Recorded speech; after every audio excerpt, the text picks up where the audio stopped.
Dragon ফল দ্রুত বর্ধনশীল বহুবর্ষজীবী একটি উদ্ভিদ।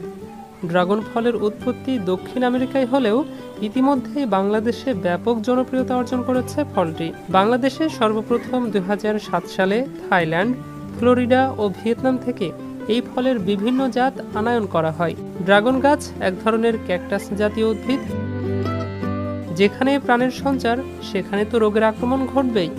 কাণ্ড পচা ড্রাগন ফলের একটি প্রধান ক্ষতিকারক রোগ জ্যান্থোমোনাস ক্যাম্পেস্ট্রিস নামক ব্যাকটেরিয়া অথবা ফিউজেরিয়াম অক্সিস্পোরিয়াম নামক একটি ছত্রাক দ্বারা এ রোগ হতে পারে।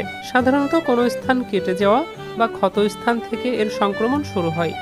প্রথমে ক্ষতস্থানের পাশের অংশে আক্রমণ দেখা যায় এবং ধীরে ধীরে কাণ্ডের মধ্যের শক্ত অংশ বাদে সবটুকু অংশ পচে যায়।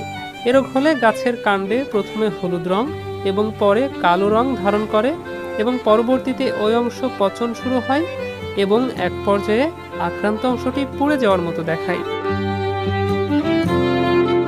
পানি নিষ্কাশনের পর্যাপ্ত ব্যবস্থা আছে এমন দোআঁশ বা বেলে দোআঁশ মাটি সমৃদ্ধ জমিতে বাগান করতে হবে। আক্রান্ত ডাল কেটে ফেলতে হবে এবং কর্তিত অংশে বোরদো পেস্ট লাগিয়ে দিতে হবে। এ রোগ দমনের জন্য যে কোনো গ্রুপের ছত্রাকনাশক ব্যবহার করলে পরিত্রাণ পাওয়া যেতে পারে।